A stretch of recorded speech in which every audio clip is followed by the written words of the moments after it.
Okay, we ready, Matt? Yes. Okay. All right, good evening. Welcome to the November 15th, 2023 Joint Facilities Advisory Commission meeting. We are holding a virtual meeting today as authorized by legislation adopted by the Virginia General Assembly and consistent with JFAC's electronic meeting policy.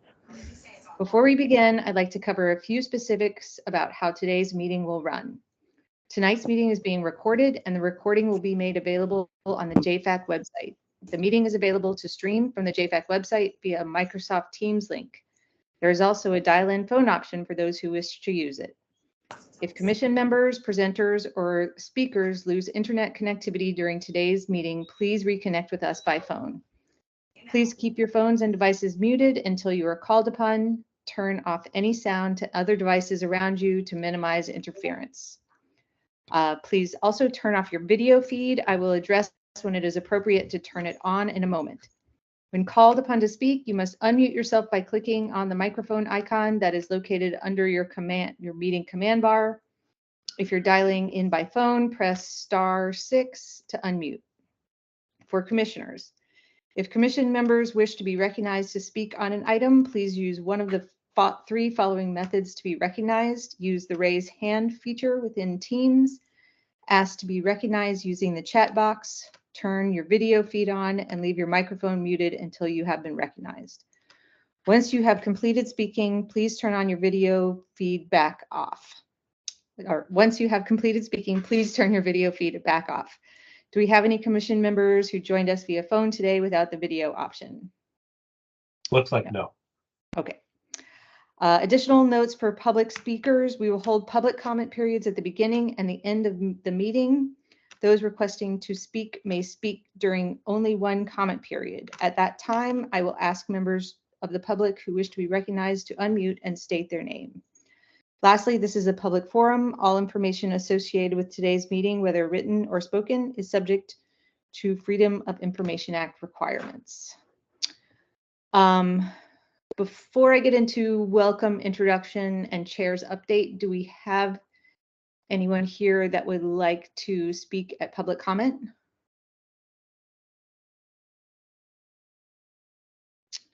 Okay, then let's move on to the welcome and introductions. Welcome. Thank you all for joining us this Wednesday night for this meeting. We have a big turnout, it seems, for us JFAC, which has felt pretty small for the last couple of meetings. We have some new members joining us tonight. And Star, you're going to have to help me pronounce your name. So why don't we kind of go around? So we have two new members, Star and Natalie, and I will let them introduce themselves a little bit more.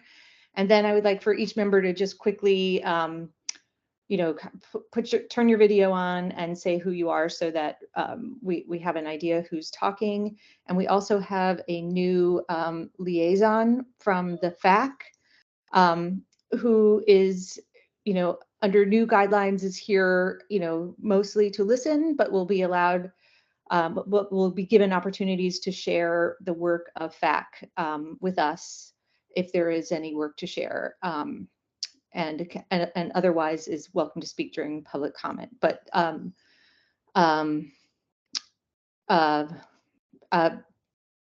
Zach, please introduce yourself as well during this time. So why don't I'll start since I'm on the video. I'm Stacy Snyder. I'm the chair of the JFAC. Wells, why don't you go next? Hi, everybody. I'm Wells Harrell, and I am the vice chair of JFAC. Brian? Hello. Hi, Natalie, and I've already forgotten your name, the new members, but welcome. And I'm Brian Harner. I'm a member of the JFAC. Claire? Yeah, hi everyone. I'm Claire Noakes. I've been a member of JFAC for maybe like 3 years, 4 years, it's hard to know. So very welcome, nice to virtually meet you. Diana? Hi, Diana. Relatively new member. I think I joined in February this year, so we can welcome to the committee and we can all learn together.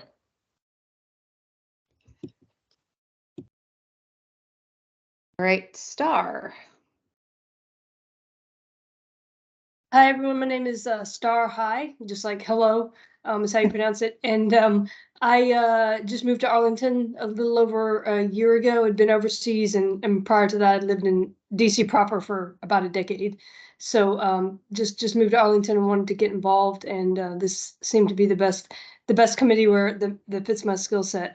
So just arrived to the committee in September, I believe, and I'm happy to be here. And thank you all very much. Thank you. Welcome. Natalie.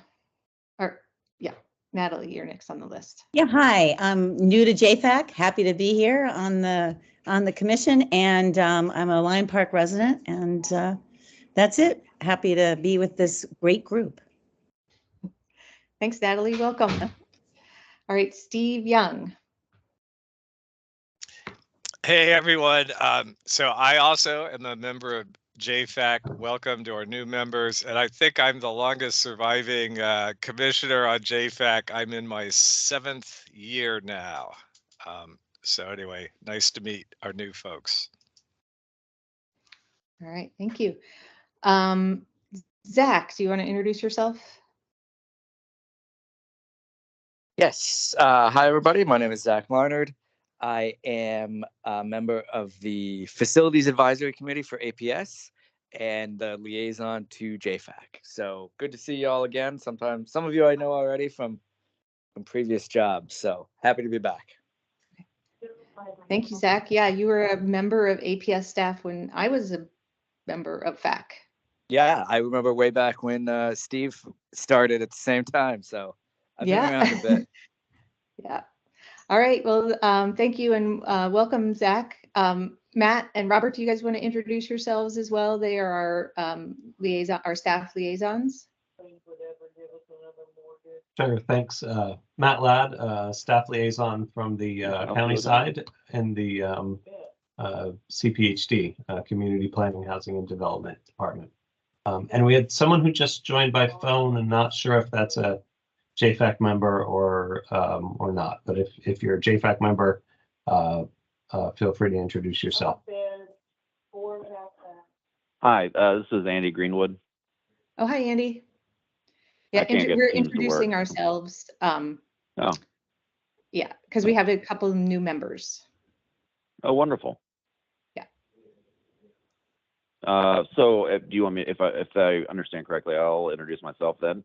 Yeah, sure. Andy Greenwood. I was on the FAC with Stacy before I moved to away for when I was on the Coast Guard, and I've since retired, and I have got 2 kids at Gunston and 1 at MPSA. All right, thank you, Andy.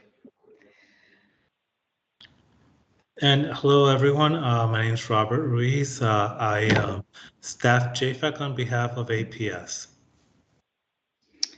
All right, well, thank you and welcome. I have just a couple of, like a brief update for the group. Yesterday, the county board met, and at their closed meeting, I think that they approved the JFAC charge. In February, we sent them a draft charge, and that made its way through staff on county board side and the school board side, and the school board adopted that charge at a meeting last month, I think, and then the county board followed up and passed it yesterday. So I will, when I get the final version of that charge, I think it's still on its way. I will share that with the group, send it out in a post-meeting email. But that's kind of where we are with the chair's update. Do we have anyone here for public comment? Okay, hearing no, let's move to the minutes from January, February, July, and September. Matt, do we have to approve these separately, or can we approve them approve them all in one vote? I think you can approve them all in one vote. Okay. And maybe just the new members who just joined can abstain because they weren't at any of these meetings. Okay. Does anyone have any revisions or updates to these minutes? Okay, hearing none, can I get a motion to approve the minutes?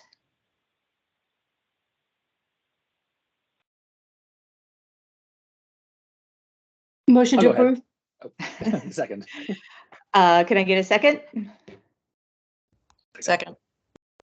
Okay, all in favor of approving the minutes? Aye. Aye. Aye. Any opposed?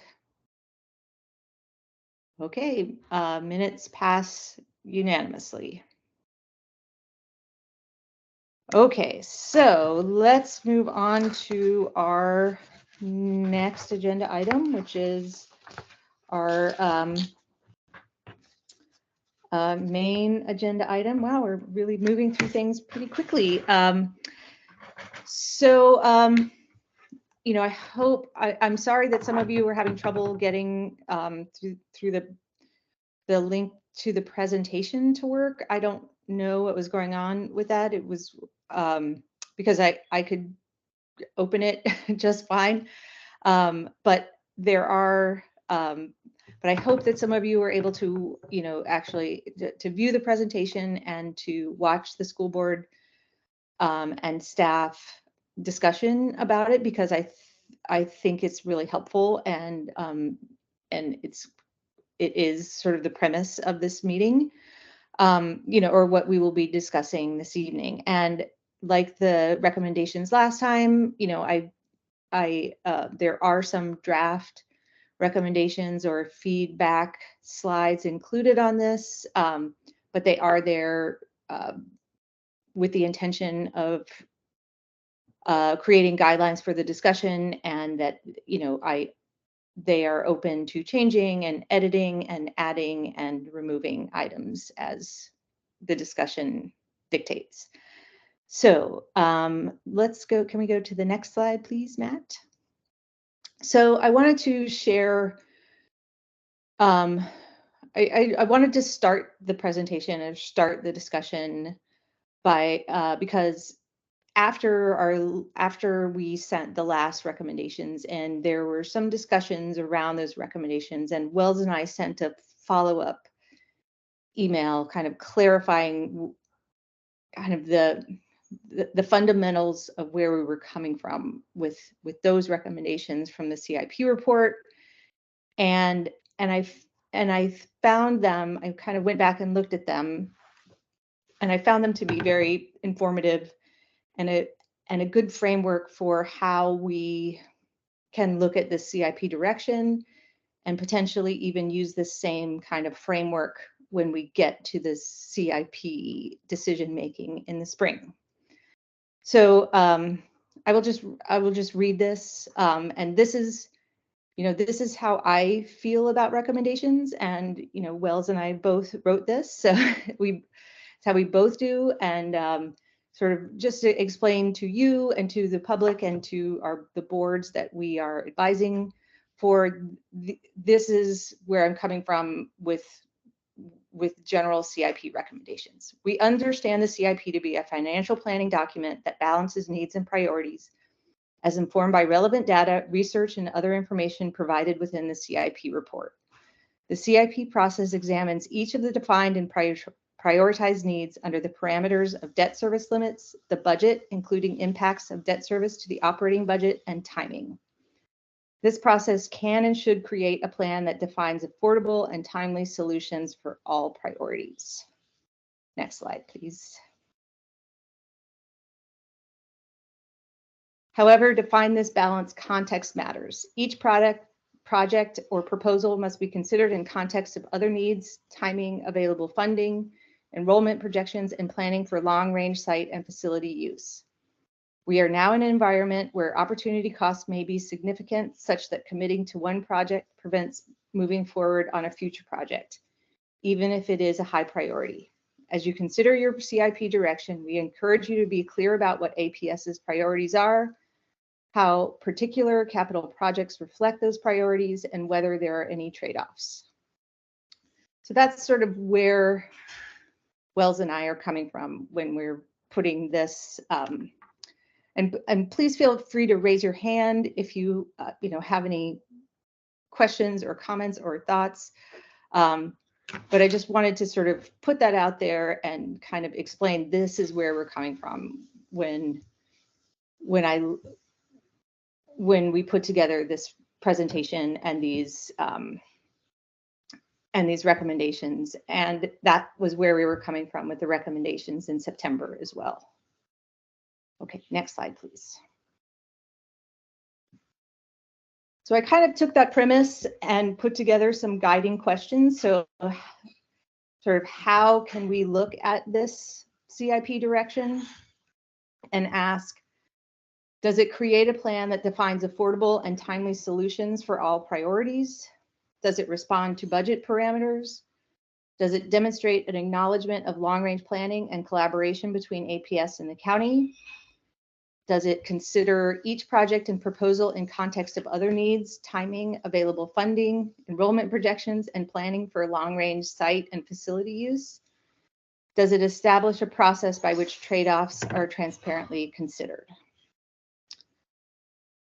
So does anybody have any comments about that? Wells, do you have anything to add, or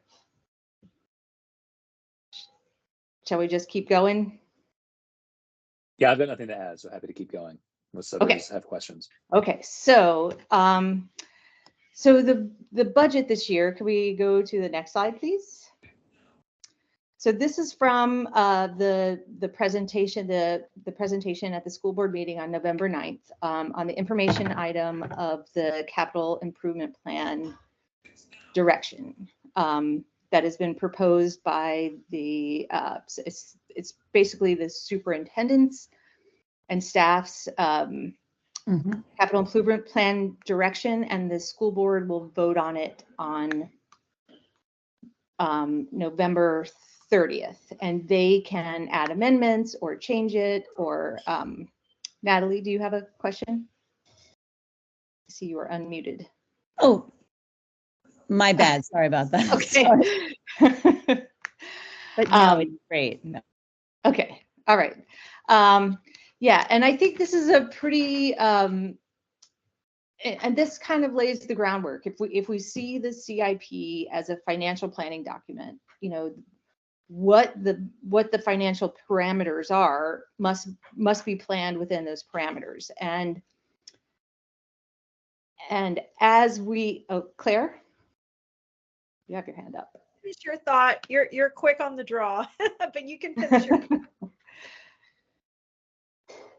Do you want to go ahead and share your thought, Claire? Okay, that's fine. I was just going to add a little bit of nuance. Based on my understanding, the current capital reserve balance has already been allocated and committed. Like these funds are not in an account somewhere available. It is technically in the reserve funds, but that this amount has been allocated already. So I just wanted to mention that because it's a little bit confusing the way that they've drafted it in these bullets. And then the 25 million, that is that's like a placeholder that the county bond guy gave to APS, and that could probably be altered either down or up, but it's unlikely to be altered down or up to such a degree, like, you know, it's unlikely to be tripled, for example. So there's a range that it's likely to be. And so I just wanted to add that nuance to this slide because otherwise it could be a little misleading. Thank you, Claire. Yeah, and if you watched, I think the Dr. Duran, the APS superintendent, kind of explained this in the beginning of the discussion at the school board meeting, and I think that his discussion and the board discussion around it was really helpful and also really relevant to us at JFAC, because he was talking about the 25 million bond issuance. So can we go down one slide, please, Matt? Yeah, you can't really see it, but so this is the funding scenario from the last, from the FY 2023 CIP, which was passed a year and a half ago, in June of 2022. And it, and as you can see, there are maybe you could make it a little bit bigger, Matt. There are $25 million placeholders given from FY 2026 or 2026 through 2032. And that, and, you know, I think when we gave our recommendations in September, you know, one of the things that we were saying was that we are concerned for the financial outlook because, you know, because of higher interest rates, because of the high commercial vacancy rate, because and because the county also has new obligations, you know, new funding, new and ongoing funding obligations that they also have to, and the county also, and the county also has their own capital improvement plan that, and APS and the county share their bonding issuance and bond votes, and it has to remain under 10% of the total budget in order for APS to keep their AAA bond rating. So, Dr. Duran was explaining that these $25 million placeholders, which were put there in the last CIP, and we won't go too deep in the weeds about why they're there, but they are there. And so in this CIP, APS is being, that's sort of the boundary in which they are, from what I understand, the Dr. Duran's explanation at the school board was that it can change. It's not going to change. You know, he said maybe we could get $40 million from the county, but in order to get that extra money from the county, the APS has to define a need and a priority and make a case for why this needs to have, you know, why we need to have that money for that year. So it goes back to that needs and priorities need to be clearly defined and articulated. And one of the things that I've always, you know, that's been driven home for me by a former JFAC chair, Ginger Brown, was that it, you know, there needs to be clear communication between the county and APS. And in order for an APS project to be seen as, you know, as to be acknowledged, it has to be in a plan. So if you want APS to start planning for project X, you have to put it in a CIP because that's the way that it gets acknowledged by the county board. So, and, you know, I found the school board discussion between the, about this sort of trade-off with the county is that the county has other needs too, like, you know, so they may need to take some of, we might not get all of the 25 million one year because the county may need, for example, a fire station, and that has to take some bonding capacity. So there's going to be a give and take, but you know, the real picture is that the budget situation this time is tight, probably tighter. It is, this is about what we're looking at. And, you know, I've been a part of facilities advisory commissions, either the FAC or JFAC since the FY 2014 CIP. So I've seen a couple of them go around, and this is the first time I've actually seen like a flat amount of money. You know, usually there's more money shows up in the next time, but this time around, we're pretty much expecting about the same amount of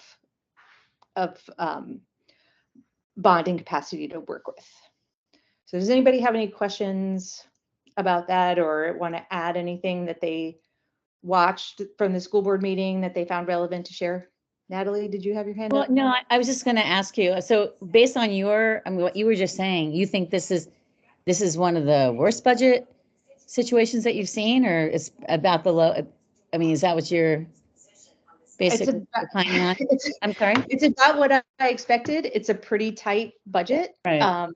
I mean, sort of given the low commercial vacancy rate, I also understand that not only is, you know, the commercial vacancy rate is high, but assessments for commercial properties have also come in lower. Yeah. Which means the county is bringing in less money for commercial buildings. And so that just makes the overall budget tighter. And that also makes the operating budget tighter, which then, you know, if you take out a bond, you know, if you borrow money in bonds, it's like taking out a mortgage. So you have to pay, you know, so what you're paying in debt service comes out of our operating budget, and that's a lot of money.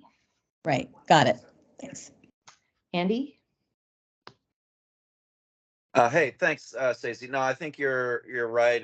You know, I don't have as much experience as you do, but it is interesting that the budget stayed flat, and you know, and I recognize, I know that there's a lot of headwinds for commercial properties, but since our county is predominantly residential, and as someone who's been here for a few years, I haven't seen my tax bill go down. I'm hoping that the resident rates are able to kind of keep up or catch to help at least alleviate our budget situation, but I haven't heard anything on that. Also, as we are the Joint Facilities Advisory Committee, I was wondering what other projects the county has. We seem to be, you know, being a second review of whatever the Facilities Advisory Committee for APS has been doing, which is great.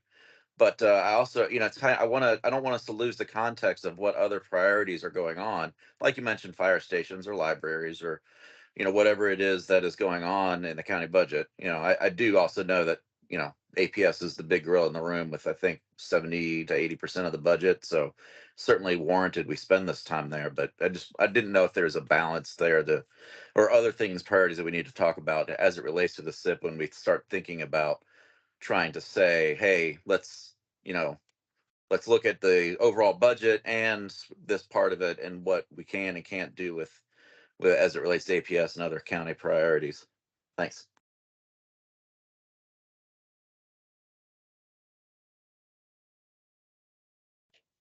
You're on mute, I think. Or I couldn't hear Yeah, you. thank you, Claire. Sure. As far as I know, the county, and Matt Ladd, you can correct me on this if I'm wrong, the county has not done a CIP direction yet.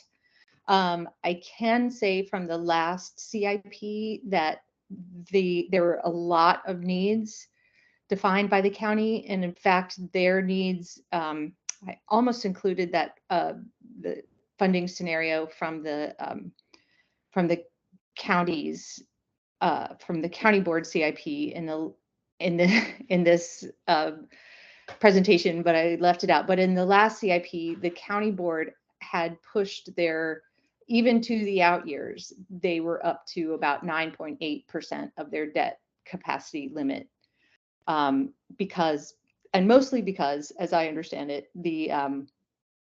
like during COVID, a lot of projects got pushed back And so there was a lot of delay, but the county funds, you know, roads and sidewalks and, you know, a lot of, you know, they, you know, and that's even without a big, you know, like the new county pool or a, you know, a county, a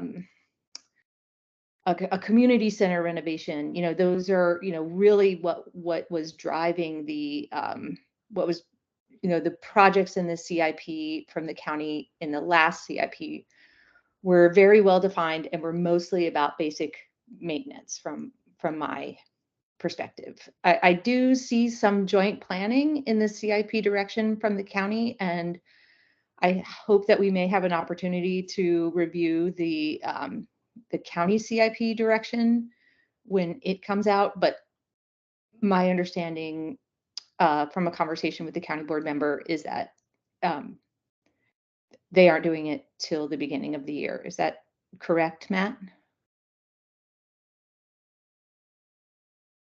So I may have this wrong, and I'm may have to go back and correct this if I am wrong. But my understanding of the process and the way that it's been done in the past is that, you know, it's obviously APS and the county they have their separate CIP processes, you know, in terms of how they roll things out and do public engagement. And the school board traditionally has done CIP guidance, which is what you're reacting to right now. I don't think the county board has typically given the county manager guidance in advance of the CIP. Okay. They do give budget guidance in advance of doing the operating budget. Okay. So that's, you know, that's why you've been reviewing the pre-CIP, which is a step that APS takes, Right. and the CIP direction, which is a step that the school board Right. takes. Okay. Okay. Well, thank you, Matt, for that clarification. Claire, you have your hand up. Yeah, I had a few kind of responses, I guess, to some of the points Andy brought up. The balance between residential and commercial sectors has kind of hovered, you know, around 50%, and sometimes commercial would be a little bit more, maybe 55% of the total revenues. But it has unfortunately already dropped quite a bit. And I think the most recent trend is that residential is funding maybe close to 55%. And so when you get even further reductions in the commercial funding, people do either sit up and take notice, or the budget has to be cut, right? So that was just a response on that. In terms of the overall pie, schools get, you know, maybe is it like 43 to 46% of the local funding. So it's not a 70-30 split. It's a little bit closer to 45. And then Thanks. one last thing, I don't know, Matt, if you know, but the county is planning major upgrades to the wastewater treatment facility. And Matt, I don't know if you are aware of how that is funded, if it's funded through separate, I should probably know, separate streams or general, and if bonds, anything you could provide. But that's, I know, a major county endeavor, along with possible electrification investments. So those could also take place over the next 10 years. But Matt, do you have anything on that? Yeah, so I don't off the top of my head know exactly the revenue source, whether it's obligation bonds or whether it's some other revenue stream, but those improvements to the wastewater treatment plant have been, you know, in process for many, many years, and so they are in the current CIP. So that information is available, and, you know, JFAC reviewed the last CIP, so you can look at that for more information. And I also wanted to mention, since there's been a lot of discussion about commercial vacancies and the sort of fiscal impacts of that, There was a county board work session on October 10th where they talked about commercial market resiliency, and there were some presentations in there that that went in pretty great detail on the situation that we're facing in terms of commercial vacancies. So I think that's a good resource, and I can try to find the link to that meeting and put it in the chat. Thank you, Matt. Yeah, thanks. Okay. Sorry, I knew it was a large percentage. I apologize for overstating. I didn't, but I can't see the raise my hand again. But thank you for the clarification. Okay, thank you. Let's go to the next slide, Matt.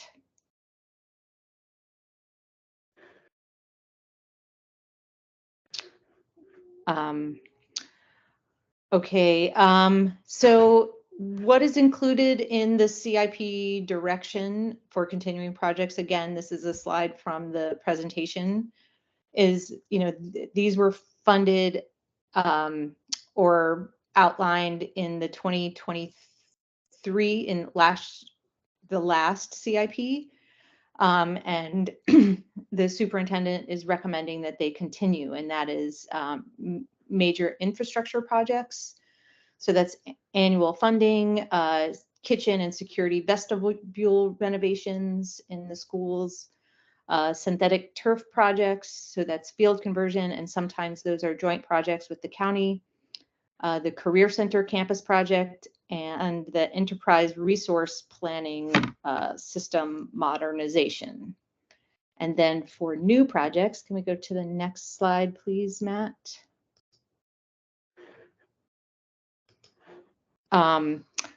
For new projects to include in this year's CIP, in addition to the ones from the last CIP, would be, right now it says the long range plan to renovate existing facilities, feasibility studies, major infrastructure projects, synthetic turf projects, the trade center optimization study, and future phases of the Career Center campus.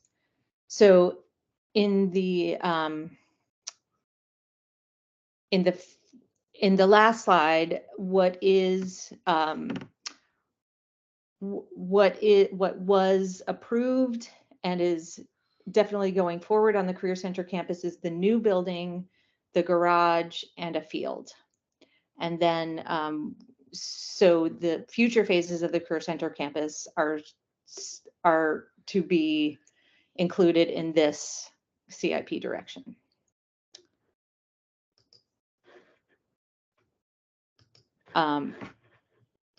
Just so you know, I'm opening the links that Matt is sharing here, and I will send them in an email tomorrow. Okay, so the next slide, please. So I kind of am just breaking down into different sections. For our discussion, there's budget, there's the long range plan to renovate existing facilities. There is the trade center and the career center, and then we'll have some final recommendations of the overall at the end. So question for you. Okay. Sorry, I can't see to raise my hand. You said that on the last slide there was several things that were already approved, including the green space. Wouldn't that also mean it's approved to relocate MPSA out of the current facility?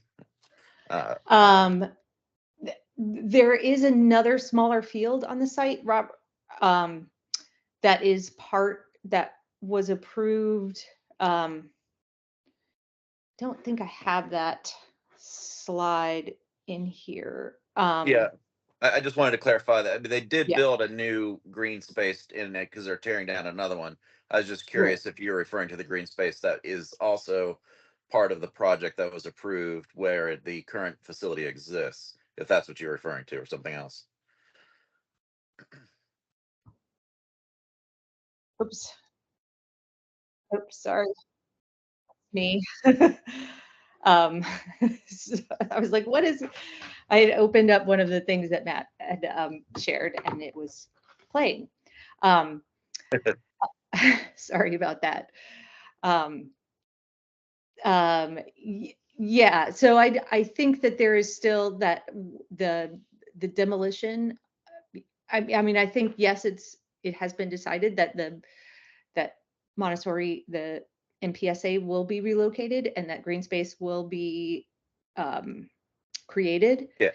But I think what was approved in the last CIP was a smaller green space closer to the existing Legacy Career Center building and the garage and the new building. And Yeah, the right. They're tearing down a playground that was part of the Patrick Henry facility before it was MPSA in order to make space for the Arlington Tech building that's being created. And Okay. that I believe the verbiage from the last SIP did state that MPSA would move into the Career Center building, and that's what those placeholders are for, and those are, like you said earlier, placeholders only. Right. Yeah. Okay, thanks. Okay. So on the and we do have the Career Center future phases with what has been recommended as another topic. So but right now, so this is the draft recommendations for the feedback, kind of just on the budget. You know, they're just kind of bullet points here. Does anyone have anything to add to this? Any changes to the language, anything clarifying? I do think that there is a knowledge of the, go back to one of the guiding questions, does it respond to budget parameters? I feel like it does, because there's some pretty clear parameters, but I also think it also creates a Claire, I will let you chime in here. Oh, okay. I was just going to suggest that we may want to acknowledge more than one possible outcome with respect to the amount of money. So in the second bullet point, it says, acknowledge priorities and defining needs, because, and then you give one scenario, if APS needs more money from the county than the $25 million. There's a lot of possible scenarios right now. One option could be if APS needs more money, but the county is unable to provide it, or I mean, the overall pie could shrink such that even if the county gives more than what it expects or puts its own projects on hold, it still may not be more than $25 million that the school gets. I don't know if you're looking to add that nuance in this slide, but I don't. I want to just acknowledge that there are multiple possibilities, because I did watch Dr. Duran's presentation, and the way it sounded to me, it was kind of like, oh, well, we could get 25 million or we could get 50 million. It didn't acknowledge that you could get 8 million. So, Well, just wanting to sort of make sure that people are aware that it could go in multiple directions for multiple reasons. Yeah, I mean, he from what I remember, Dr. Duran did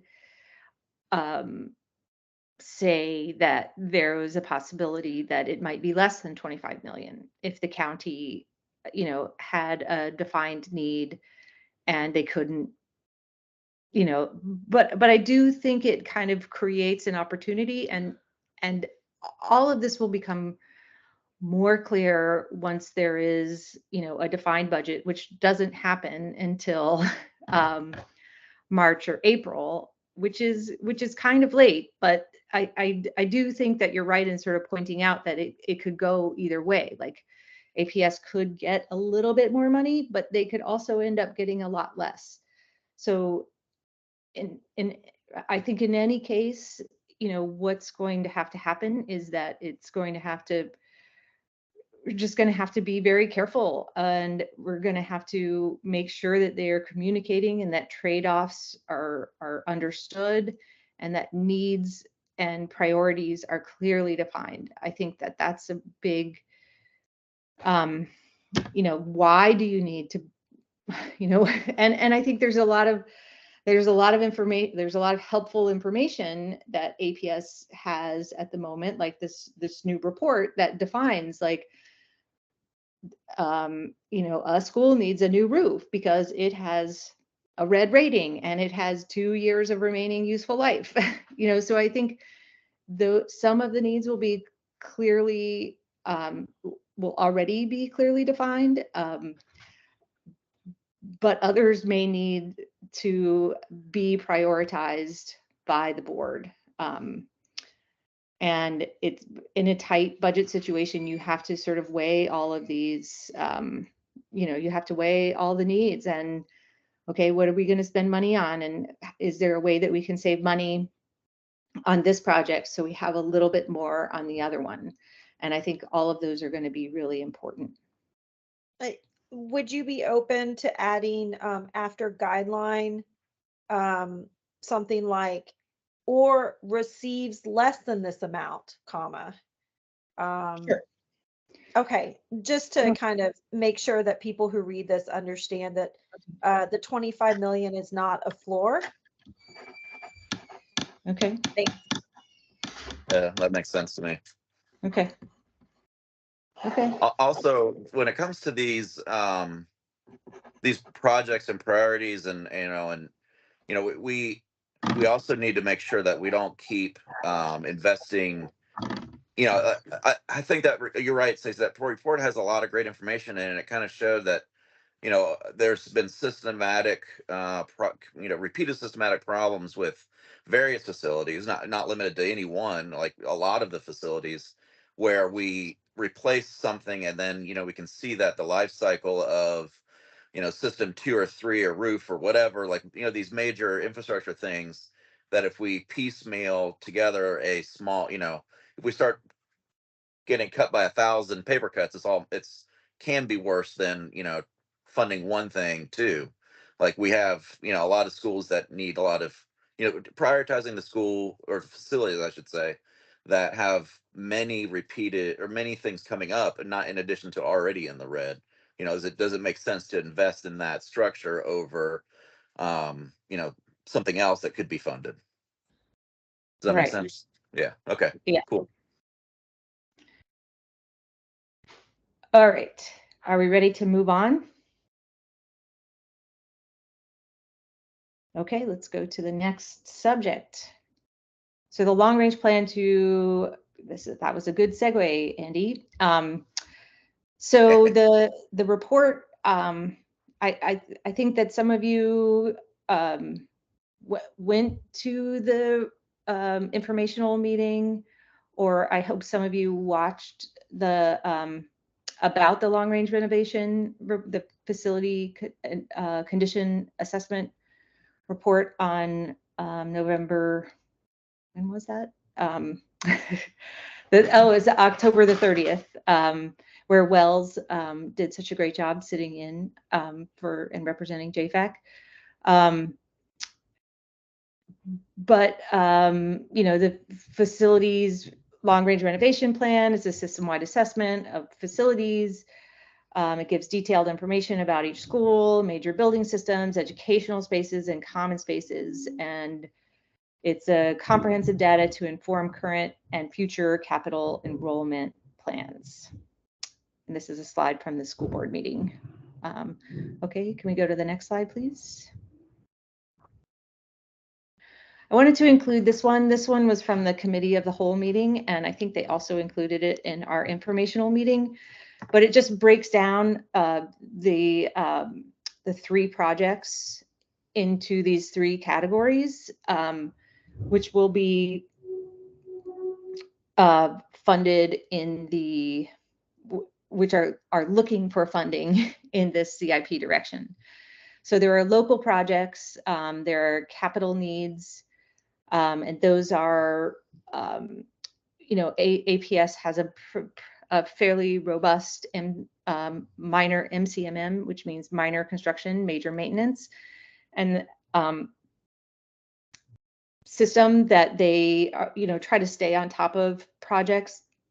But those are, kind of, fix a leaky toilet, or, kind of localized projects, or they, replace a floor in a gym. Kind of their disruption is minimal, and it doesn't really disrupt schools. Someone has their hand up, but I can't. Brian. That's Brian. It was about the previous slide when you're ready. Okay, go ahead. I just want to make sure I understand the long-range renovation plan. So 2 questions. One is this the plan that's identified to have a tier 2 element coming along on it? And then the second one is this the plan that's identified to cost $68 million, I think, in the CIP and the spreadsheet slide? So we are in phase 2. So phase 1 of the report, we had a joint meeting with FAC in March, I think, and they presented us a kind of initial, they did a kind of a pilot study with 4 schools to make sure that they were kind of looking at the right things and categorizing the right criteria. And then phase 2 was to do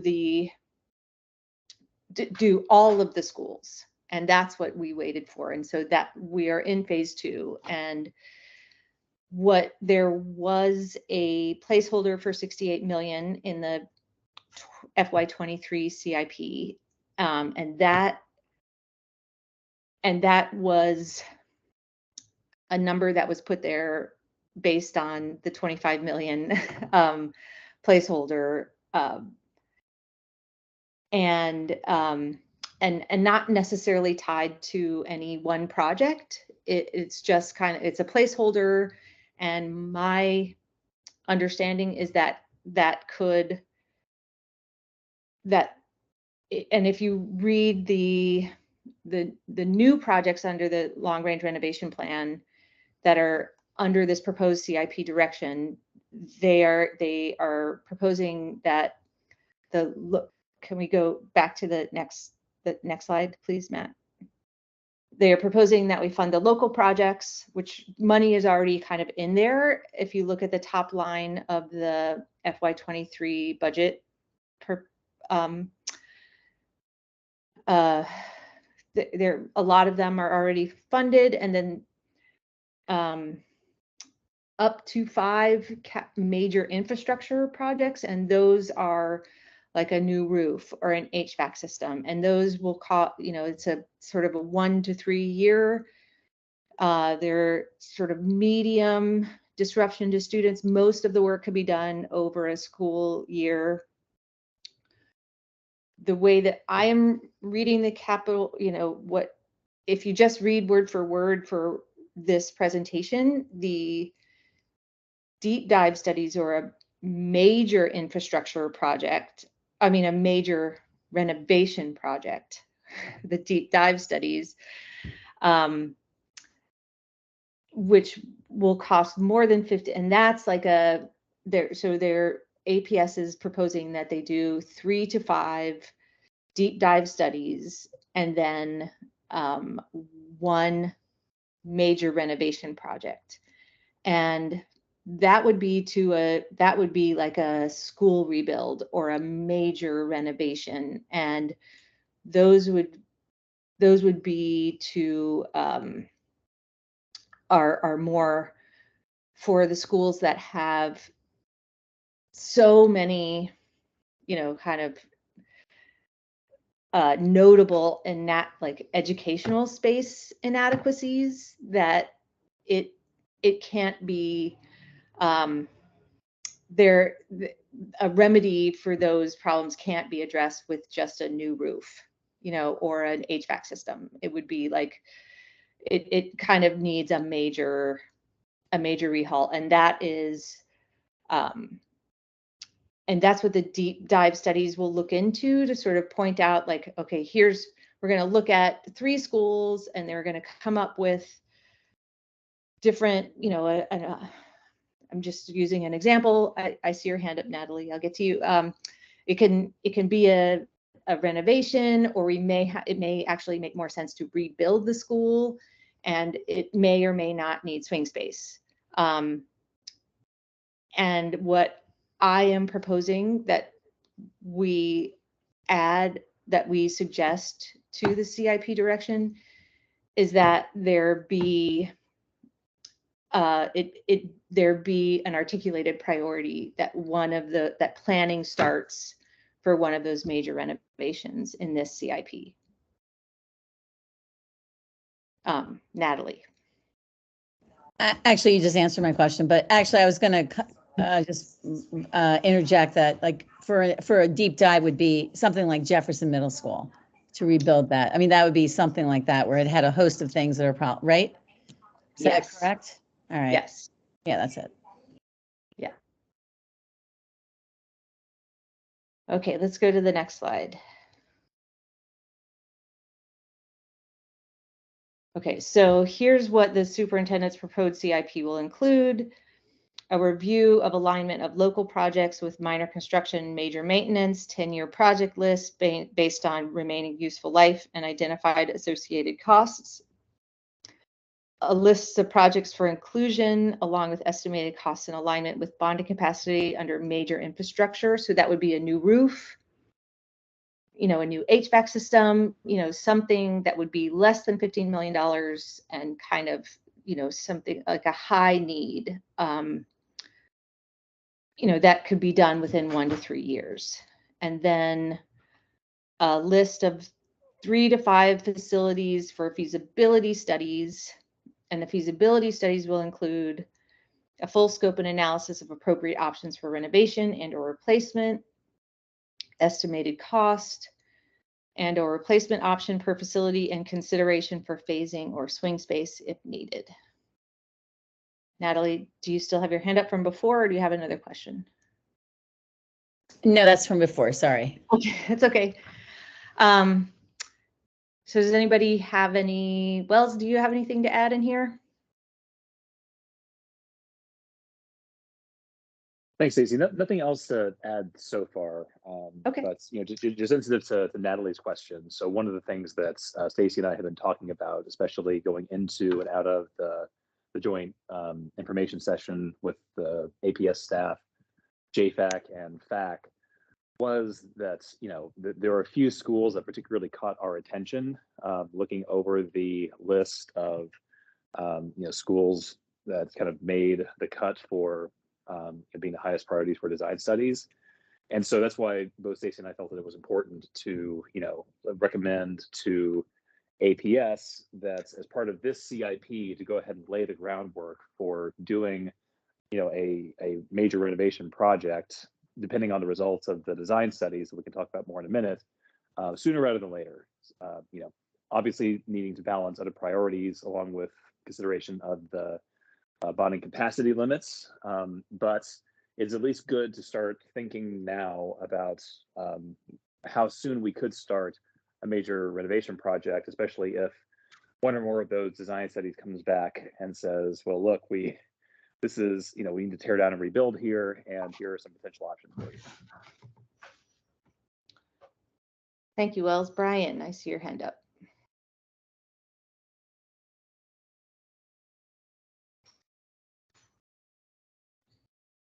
If you're trying to talk, Brian, you're muted. So sorry. Just following up.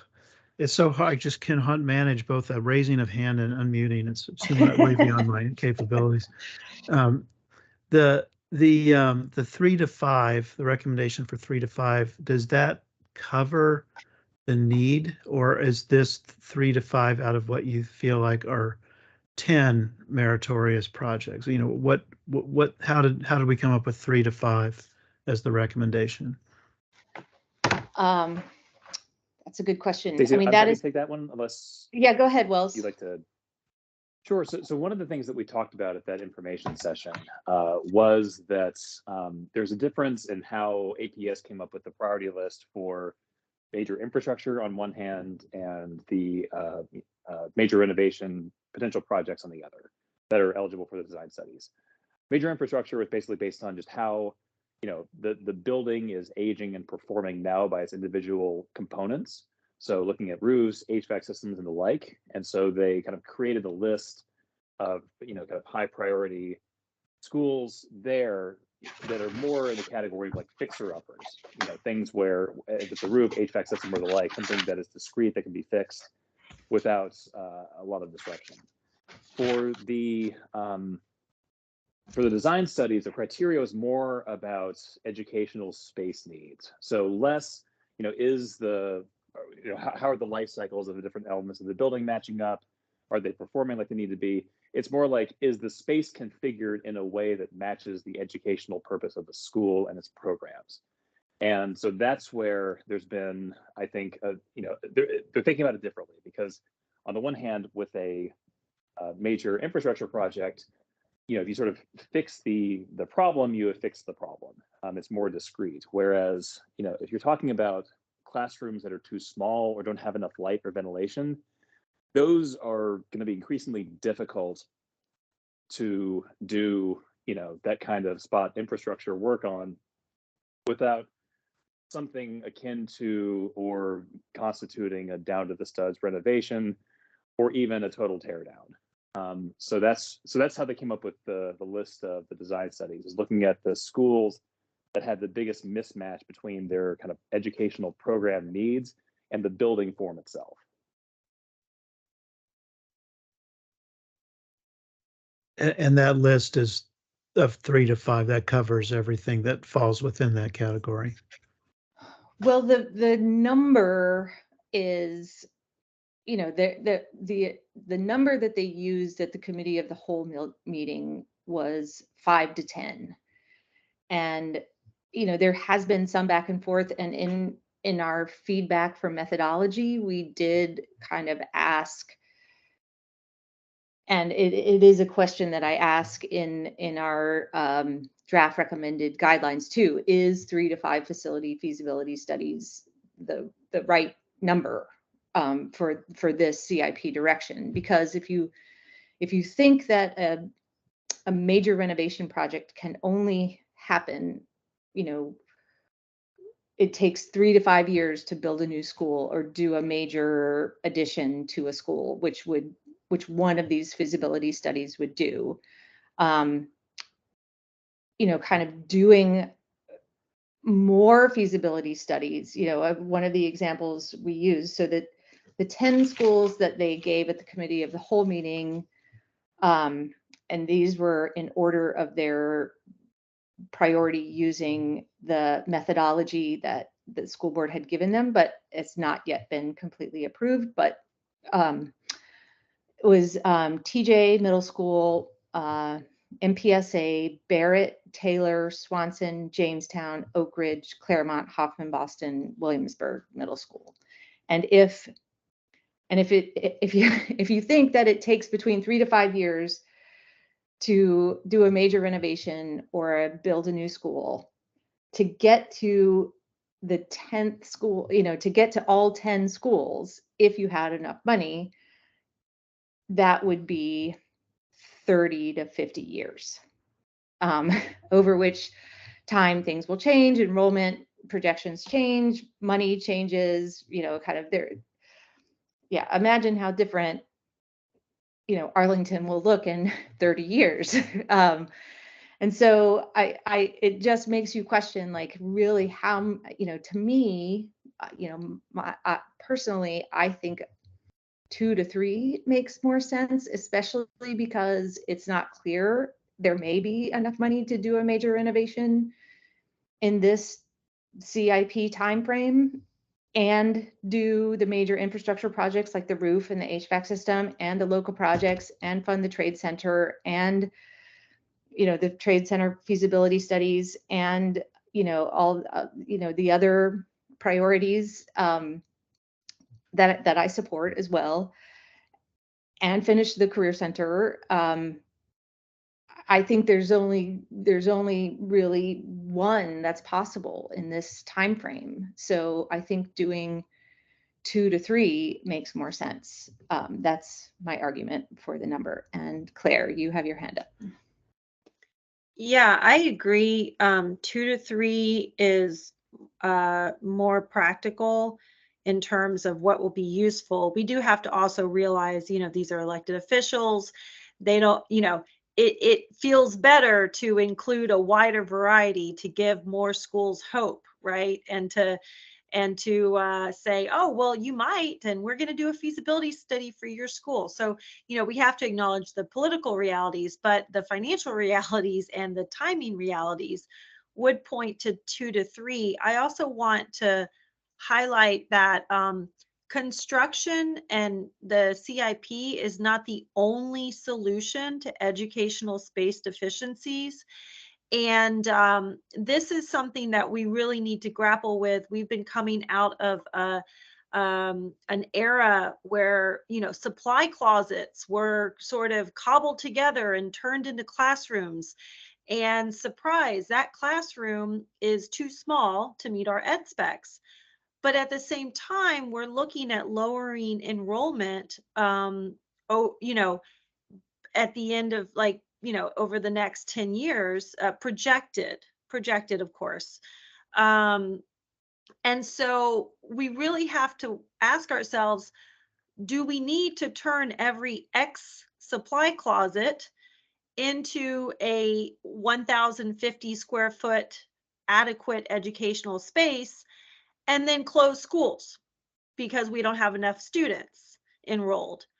Or sometimes, a supply closet is just a supply closet, and we need to think about other approaches to matching our programs and evaluating our space, other than just major build outs and capital investments. So I think we could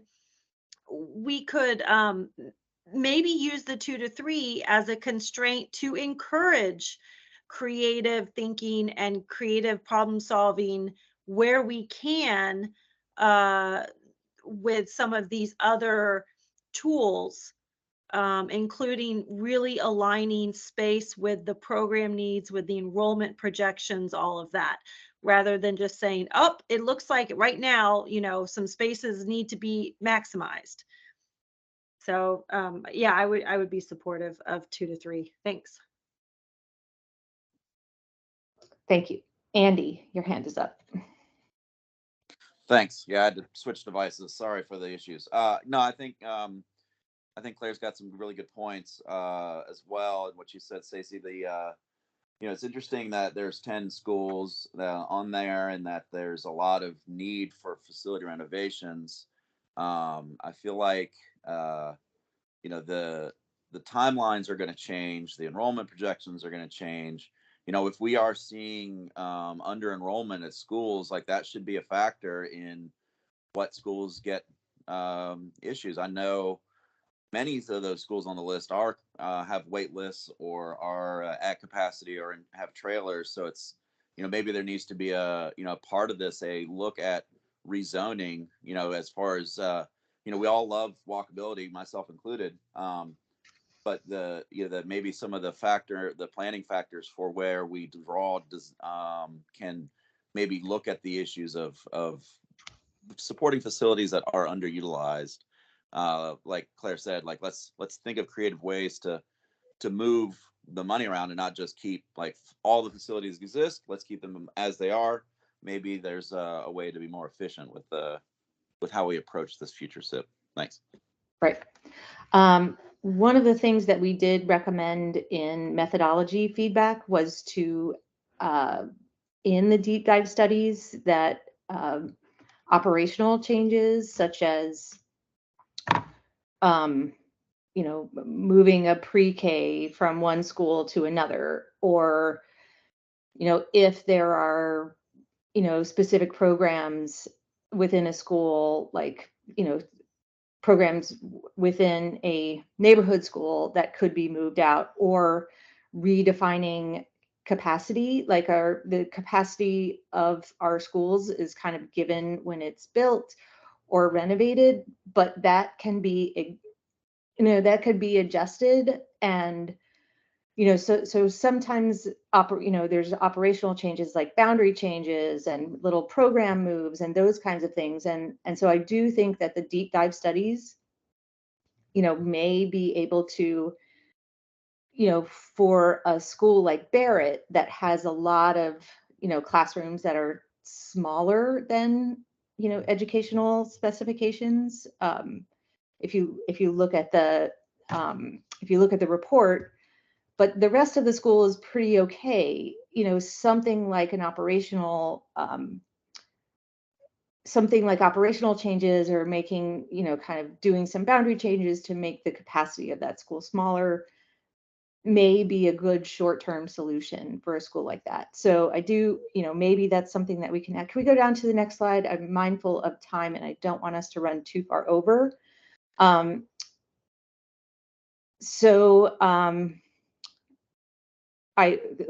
last question, does anyone have any disagreement to changing to sort of recommending that APS look to 2 to 3 deep dive studies instead of 3 to 5? Could we explain a little bit why? Yeah. Yes. And explain why. Yeah, I think 3 is a good number. But yeah, whatever. I don't think that's a big deal. Yeah, no more than 3.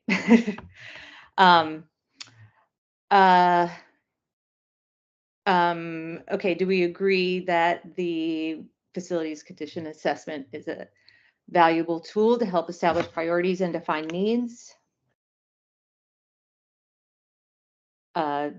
Do everybody support the recommendation to fund local projects and major infrastructure projects?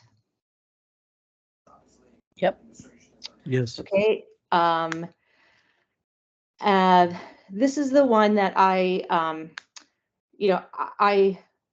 personally feel, I feel like the CIP direction is very solid, and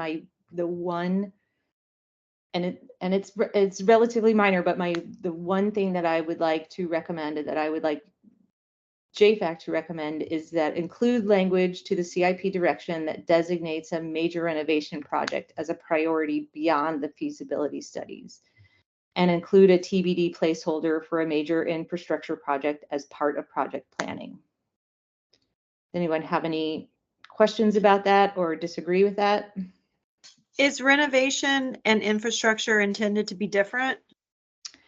Yes, that in the 3 bucket slide that was 2 slides back. Oh, okay. The major infrastructure project is the roof, the HVAC. The middle, and renovation is the deep dive. Okay, Yeah, the renovation is the follow-up of a deep dive. Star.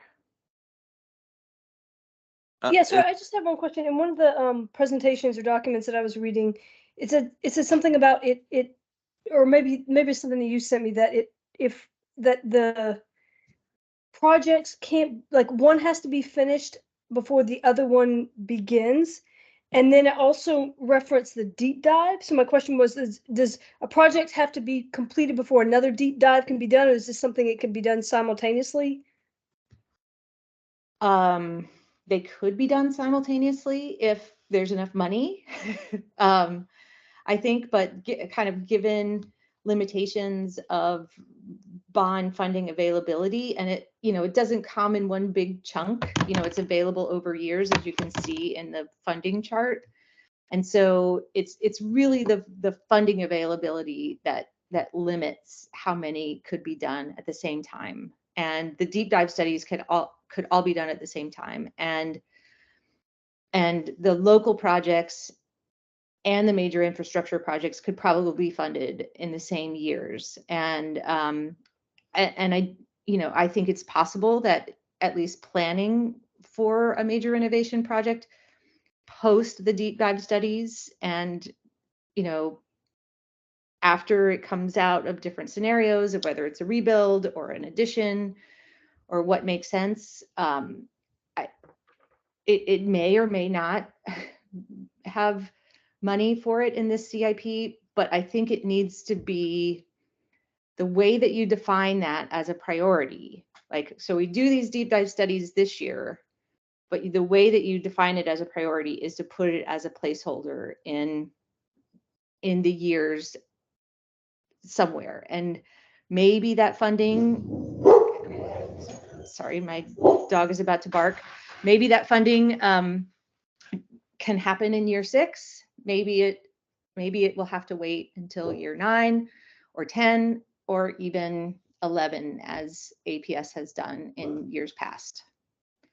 But I would really, I do think that's a really, it should be a priority, and I go into more explanation about why in the later ones. But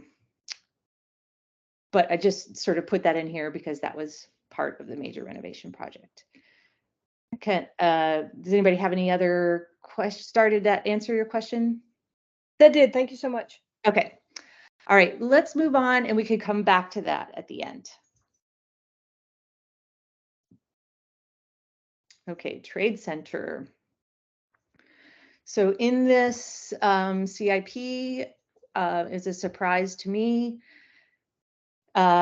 In collaboration with the county's Department of Environmental Services, in collaboration with APS, propose a trade center operational space feasibility study that includes APS bus electrification, and they will determine a long-term path forward for core functions at the trade center to support the county and APS, plan for decarbonization of school buses and other support vehicles, and identify opportunities for improvements for future actions for county and APS operation safety at the trade center. So let's go down to the next slide. And the recommendation for the CIP direction is that it will include funding for the a feasibility study that includes a plan for bus fleet electrification. And this is I'm curious to see what the county side will do, but I know that they're, from the conversation and hearing from Assistant Superintendent Renee Harbor, that they are working closely with the county on this. Next slide, please. And so draft recommendations, feedback, that we support this. Anybody not support this? Claire. Well, let me just add some nuance. It's not that I don't support it, Okay. but so there was recently a report presented of the ART bus electrification sort of feasibility study on the county side. And that study did introduce the idea of hydrogen buses as a part of a pilot. So they did look into piloting battery buses in the ART bus fleet, but they also said that they wanted to consider piloting hydrogen buses. And the APS side didn't really mention that. So already it's a little bit of a red flag for me that, are they working in conjunction with one another? Does this try to make a statement in contrast to what the county is doing with piloting hydrogen? I think hydrogen is an expensive option for a 26 square mile area, because we don't need as much range issues. We don't have as many range issues. But I'm just saying that, like, wow, we're already seeing a divergence here from the beginning between what schools and the county are saying about their intentions. So as JFAC, maybe we want to formulate some kind of heads up, we notice there's a divergence. Let's make sure that planning is done in an intentional, coordinated way going forward. To the extent anyone wants to lean one way or the other, I do think because we are such a small, compact county, battery buses should suffice. But if we don't want to weigh into that, that's fine. But I just wanted to flag that. Thank you. Okay, thank you. Steve. So I hope it's appropriate to bring this up now, Stacy, but first of all, I think it's great that APS is, explicitly talking about coordinating with the county and looking at Trade Center. I don't think we've heard anything from the county side about what their plans for Trade Center are. And I really feel that JFAC should get a briefing soon about, kind of what's the county side thinking here. If we're going to look at facility needs of both the county and APS, we kind of need a complete picture that I don't think we have right now. And this is not a surprise. I mean, this has been sort of rumbling for years now. And there was an effort, I think just before the pandemic, there was sort of an initial study. I'm not sure what came out of that initial study, but you have the final bullet point here, which I think is great. There are impacts on other locations as well. So this kind of has JFAC written all over it. And I feel that we need to be briefed on this soon. My other comment is just I'm supportive of this. It's an important element, but it's sort of a relatively micro aspect of optimizing this space that they're just talking about the electrification issue right now on the APS side. And it's almost like they should be talking about a feasibility study about what they could do with space optimization in terms of their space utilization in Trade Center, and I'm not seeing that here right now. So that's kind of my input or feedback. Thanks. Okay, thank you. And Natalie. Quickly, I was just going to say I agree with Claire. I actually would specifically add hydrogen in. I mean, I would just do exactly what the county's doing. And I would say something like, we noticed this and we think it's important. And I do think it's worth looking into that, even with a small county, and looking to see what makes sense. But, basically aligning us with the county on this, on electrification and on hydrogen.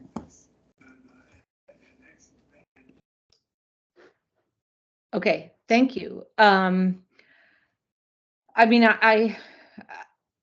I agree that I see this. Can you go back one slide, Matt, just so we can look at what, one more, please.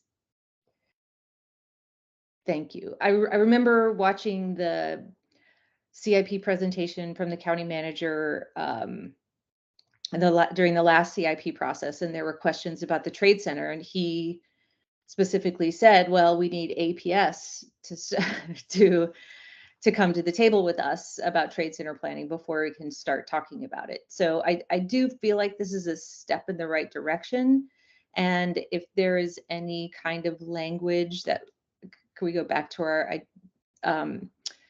that we can add in our recommendations or feedback that, that suggests, alignment with the county on what their, long range plans for, the importance of alignment with the county of, for their long range or planning. Just being intentional, because I know hydrogen buses are like maybe 2.5 times more expensive than battery buses. So this may be a difference that's intentional. We just want to maybe highlight it at this point and just say, like, we note there's a divergence, and if it's an intentional divergence, let's talk about it. Let's understand what's driving that divergence. It really could be very intentional, but we want to just make sure it's not accidental, I think. Okay. Anyone else? Shall we move on? Okay, future phases of the Career Center. Okay, next slide, please. So the recommended CIP direction for the future phases of the Career Center from, and this is also from the school board meeting presentation, and if you, it was also discussed about, there are a couple of questions about it by the school board members at the meeting, but they are recommending that the FY 2025 CIP include funding for the educational specification, design, community engagement, use permit modification, and construction of a phased project that will include the relocation of MPSA program.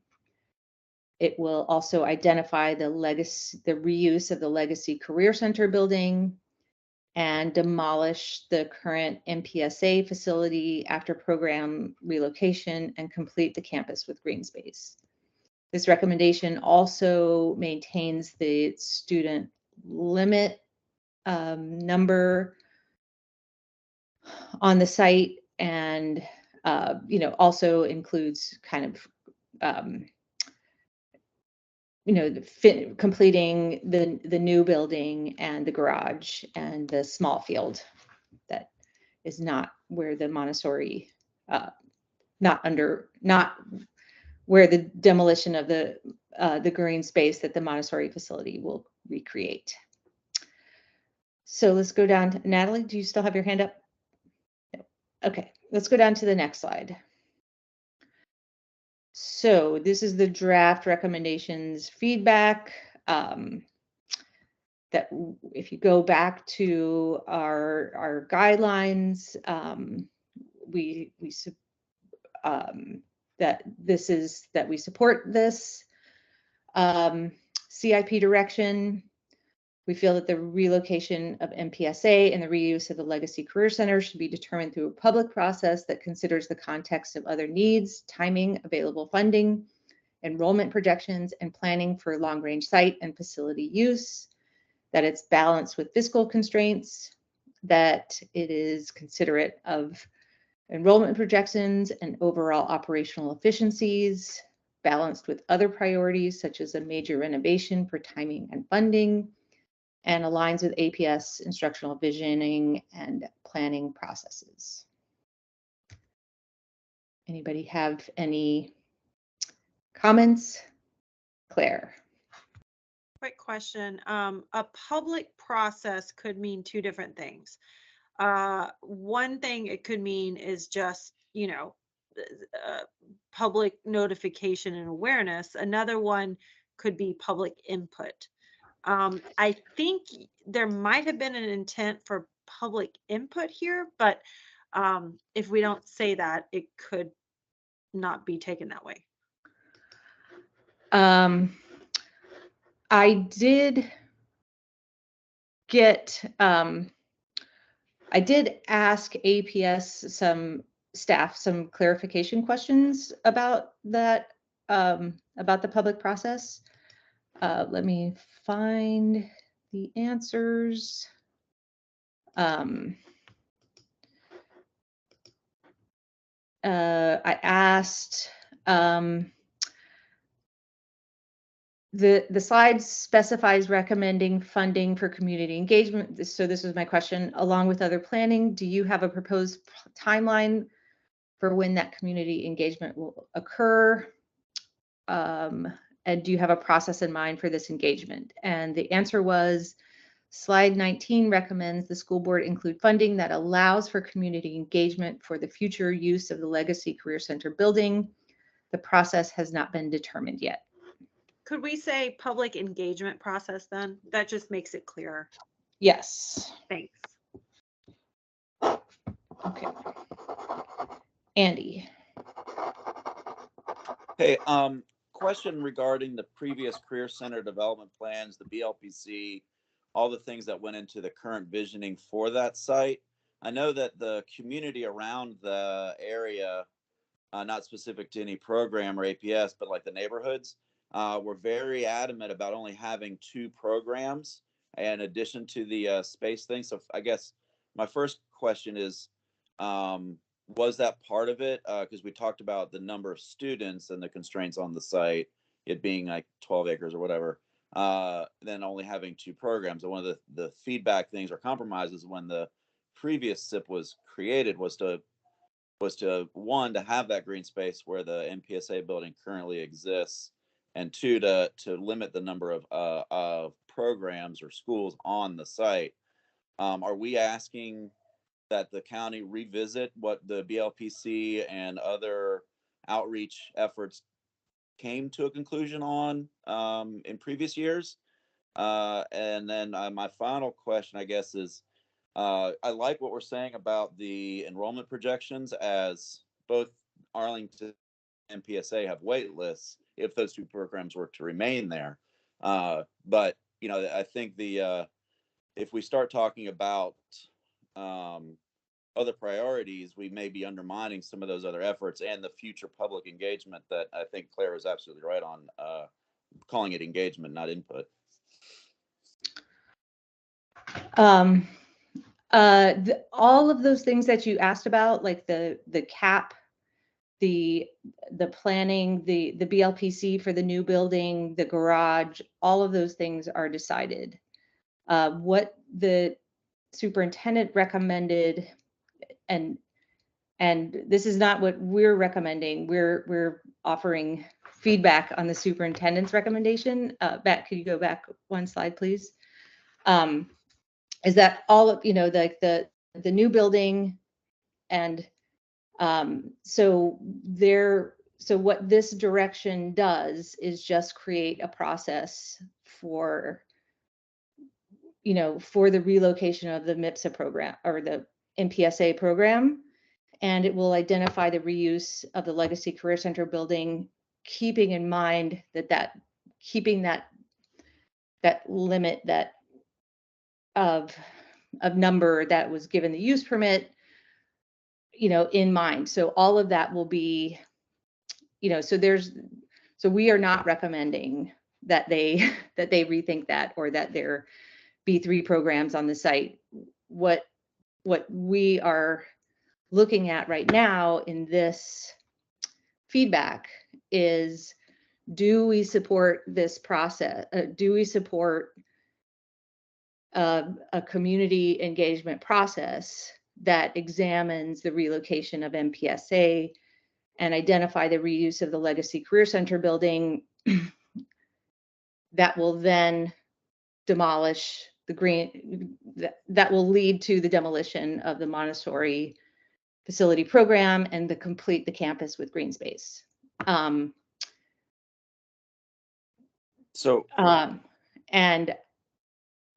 I am proposing that we support this process. Sure. I just want to clarify, this slide we're looking at right now is from APS, not anything we created. So it does, Right. separate relocating MPSA and reuse of Career Center, which right. my previous understanding were the same thing. Okay, that's good. Thank you. We can go back to the other slide. Right, but I from my understanding, the relocation of MPSA and the reuse of the Legacy Career Center are not the same thing. Or not, they may be the same thing, but they could also be something else. Because the SIP from the previous SIP has money allocated for it already. Like that's it had a placeholder correct. For it.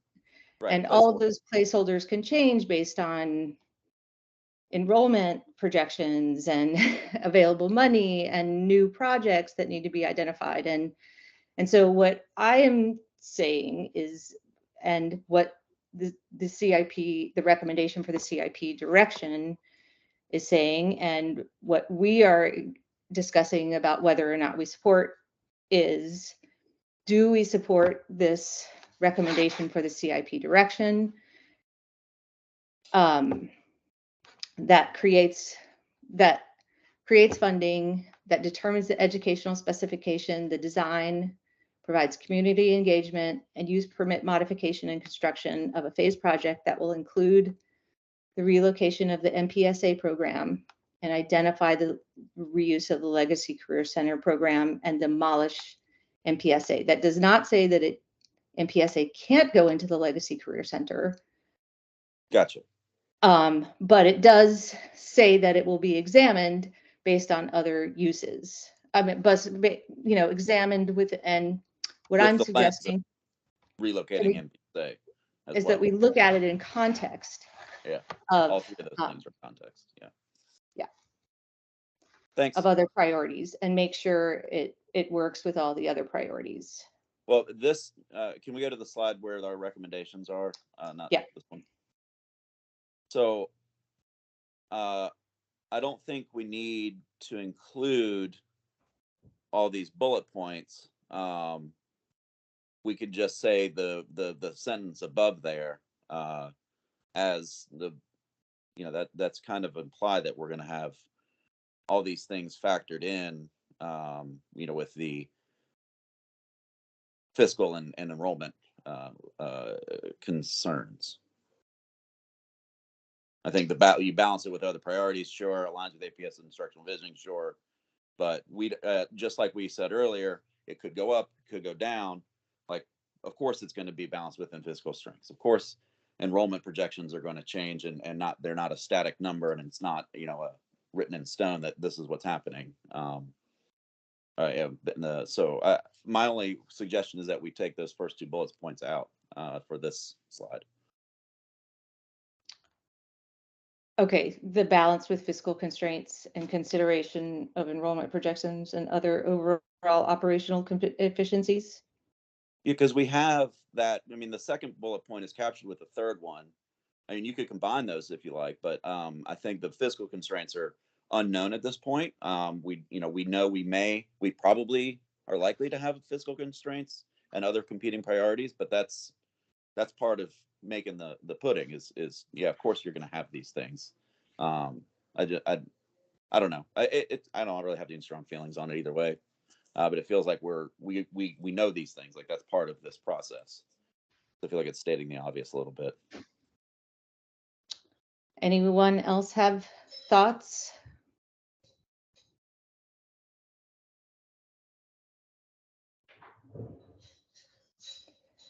And I'm not married to removing them. If everyone wants to keep them, that's fine with me too.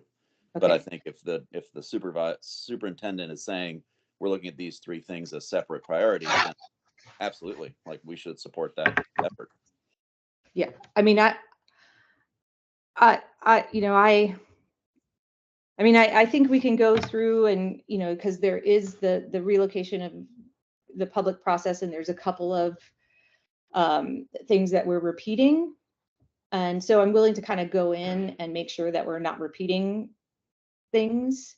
But I do think sort of saying enrollment projections and overall operational efficiencies is important. Balance with fiscal constraints and balance with other priorities, and that I think we can go in and make sure that we're not repeating ourselves. But I do think those points are important, and I think it's important to I think based on especially on the guiding questions that we asked in the beginning, that it's kind of articulating our support for this using those guiding questions.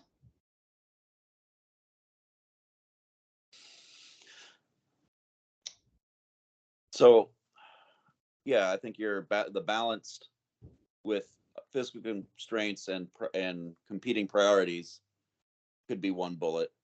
Maybe make it that instead of having two things that start out with balanced, might make it a little clearer. I mean, we could even just say I mean, I don't think that when you know, more or less what we're going to do is just kind of go through and, you know, Wills and I are going to draft a letter using the major points, and we will just make sure that we're, you know, we're not repeating ourselves, or if that makes sense. And unless there's something that you would like for us to not. No, it's fine. It's really, let's continue for the sake of, or I don't need to.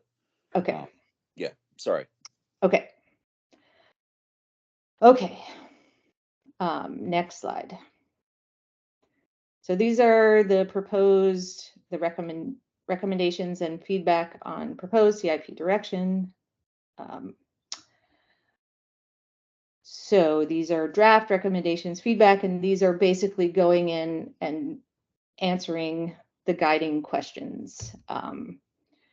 We feel it defines an affordable and timely solutions for all priorities, with the exception of a major renovation project that we are recommending be included as a TBD placeholder. It responds to budget command parameters. It demonstrates an acknowledgement of long-range planning and collaboration between APS and the county. It considers each project or proposal in context of other needs, timings, available funding, enrollment projections, and planning for long-range site and facility use. And it establishes a process by which trade-offs are transparently considered. Anybody have any? I have a question about this. Okay.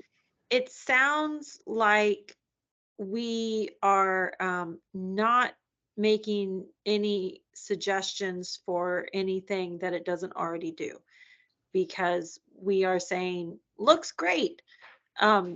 I'm not sure if I had that same takeaway from our previous hour and a half of conversation. So, I mean, how do we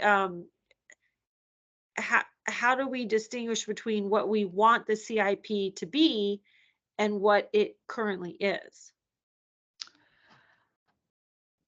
I mean, this is really a direction. So it's kind of pointing the steering wheel in the direction of where the CIP will go. And maybe then that top bullet needs to be massaged a little bit, because it makes it sound like everything already is this, you know.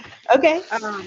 I'm all good for that. Yeah, I mean, I just kind of went through and, you know, I do feel like this is a, you know, and this is just me speaking, I do feel like this is a solid CIP direction. And, you know, and I do sort of, in life, I have this philosophy of, you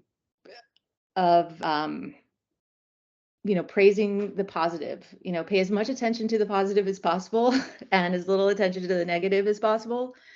And kind of learn that from a toddler that would throw tantrums. But it is, you know, I do feel like supporting, I do feel like there is a lot in this CIP direction to support. And I think it points us in the direction that affordable and timely solutions, you know, and maybe that's what we, and maybe that's how we massage that first, the bullet point, or that we talk or I was about. thinking the very top point. I mean, maybe we can just say JFAC supports and commends the aspects of this CIP direction that I just, in reading this, it makes it sound like it's perfect as it currently is. And while maybe that is true, I just, that's not consistent with what we just got finished talking about. So yeah, I that's perfectly fine. And I did write that down, the aspects of this CIP direction that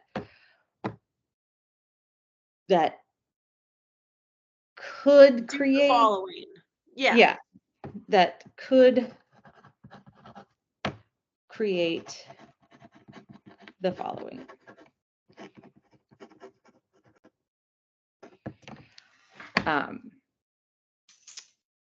Anyone else?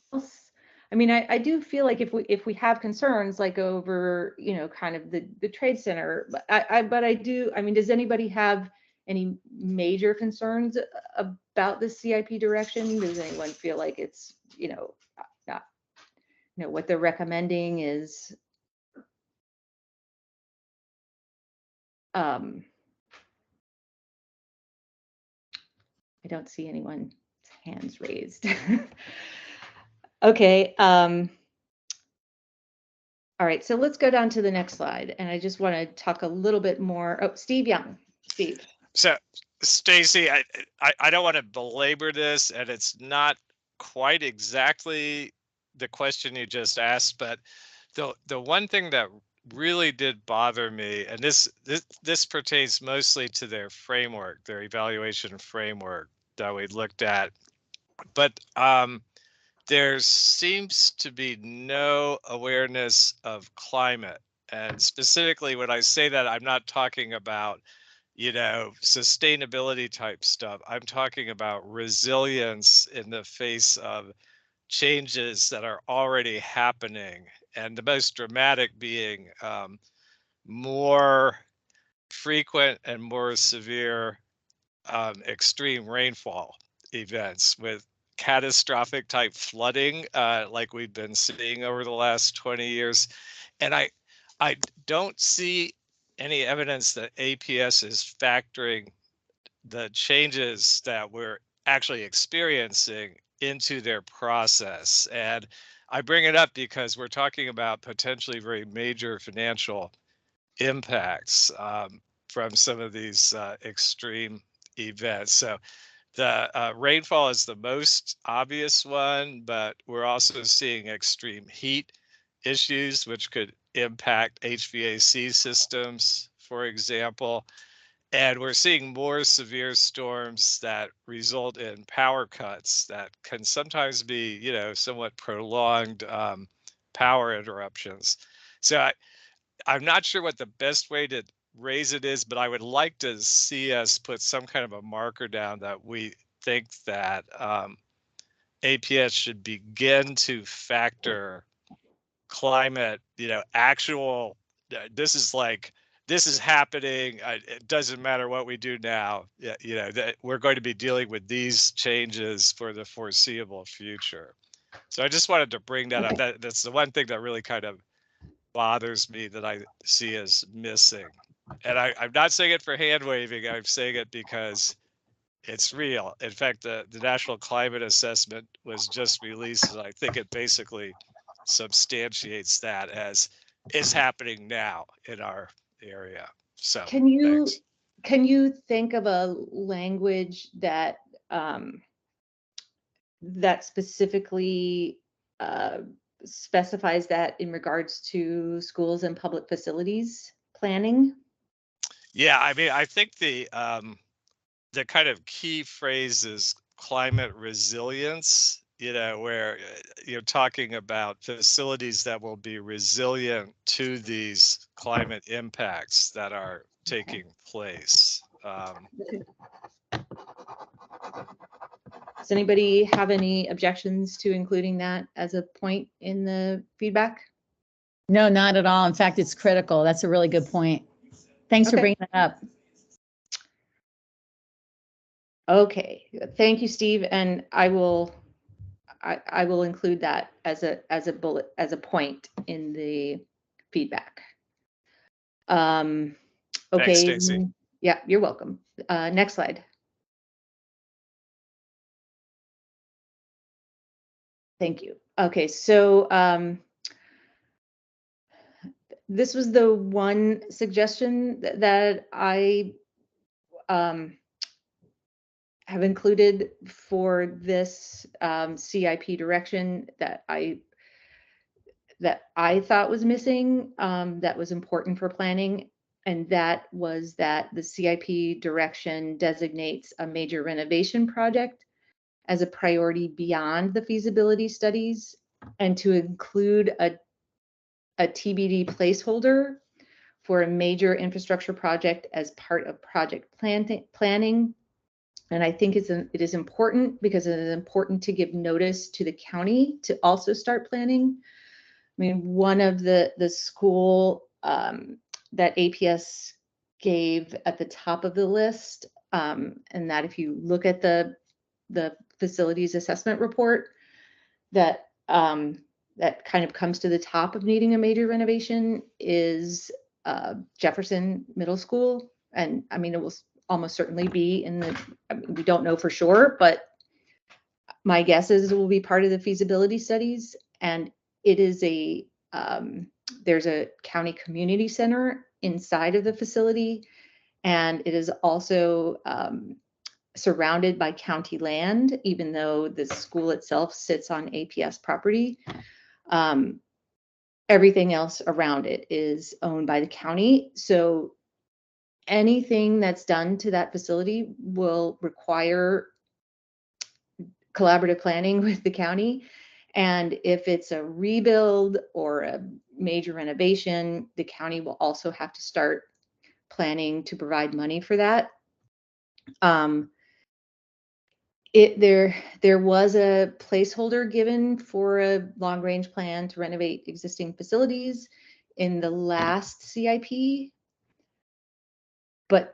But from what I understand, I think that placeholder money can also go to major infrastructure projects, and it's not necessarily for a major renovation. And I think it should be specified for a major renovation along with specification for major infrastructure. I think they both should, they should all be priorities. And then if it is given a placeholder, then other capital expenditures in this CIP will be balanced against it as a priority.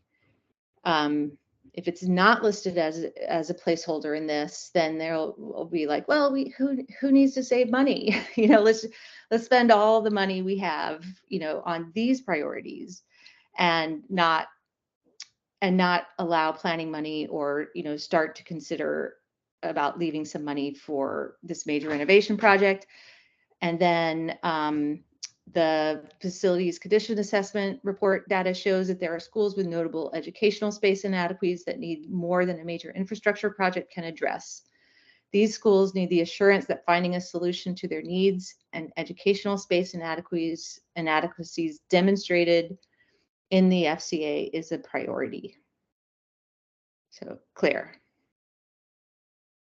Yeah, I think this is really important because it does help make things concrete, including just sequencing and making sure that, to your point, we don't end up spending all of our money and then realizing, oh, we didn't leave anything for this major project. So I think just to understand, in the previous CIP, there was a placeholder for long-range renovation. I think what you're saying, and it may be helpful to make this a little bit more specific.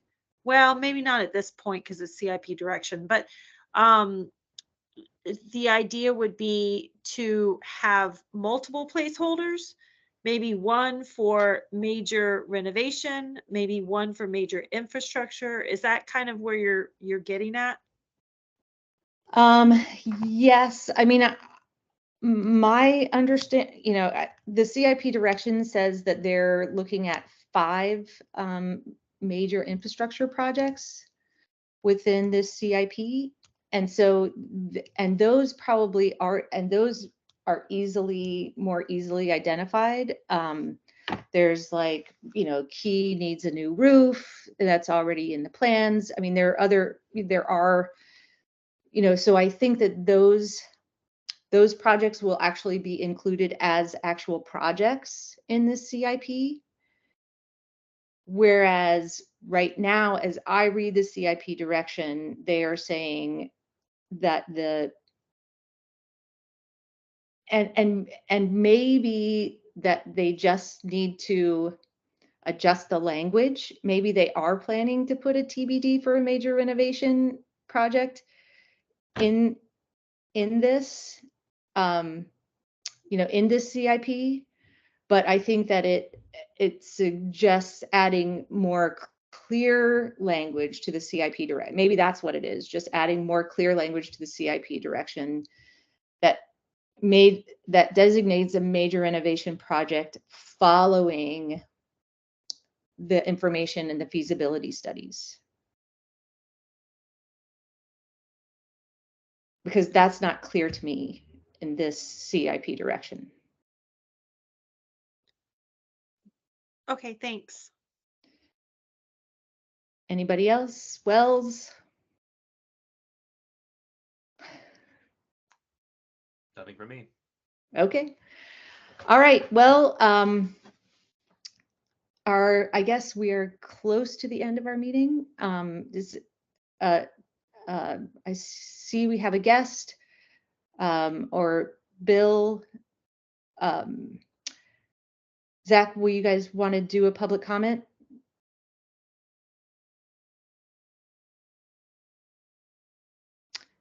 Okay. All right. So, oh, Zach. Oh, I just want to give a quick update. Basically, what you guys discussed here is the same as what JFAC or FAC had discussed. We went into some more detail on the methodologies in the get to those deep dives and things. So that's what FAC is looking at now, and then we'll provide our input to staff so that they can start working on those studies. Okay, thank you. Mm-hmm. All right. Does everybody support more or less the major points that we've covered in the recommended feedback and language with the additions and the couple of language changes? Yes. Yes. Okay, do we can we vote on them? Can I get a motion to call a vote to approve the recommended feedback with edits? Yeah, I make that motion. Second. Okay, all in favor? Aye. Aye. Any opposed? Okay, Thank you, supported. Stacy and Wells. This was a lot of work. Thank you. Yeah. Yeah, thank you all for your feedback. I appreciate it. I think our I know, I've heard back from staff the questions that we asked at the informational meeting about the facilities report, and a couple of questions have been they have been, and from the Renee Harbour said thank you for our feedback on the methodology that we sent in that I shared with you, so anyway, thank you for all of your work and input, and I think this I think this CIP direction is pointed in the right direction. So and thank you for all the discussion tonight, and wow, we finished right at 9 o'clock. So I really value your time and input. I know this is a volunteer committee, and thank you, Wells, for all your help. I know you've been swamped at work this week, so and thank you to Matt and Robert, who are a huge help behind the scenes. They do a lot of work. So, all right, well, I will share with you. Wells, do you have something to say? I just wanted to reiterate my thanks to you, Stacy. You have really carried the laboring oar on this, and so just thank you for all the work and your leadership in guiding us through this. So yeah, thank you. Okay, well, thanks, and so I will be sending a follow-up email with our newly adopted charge that we've been waiting for since February, and and the links that Matt shared tonight on the can't even remember what that was. Oh, the commercial vacancy rate informational work session, and and any other, and then Wells and I will put this together in a letter and we'll share that with you as well.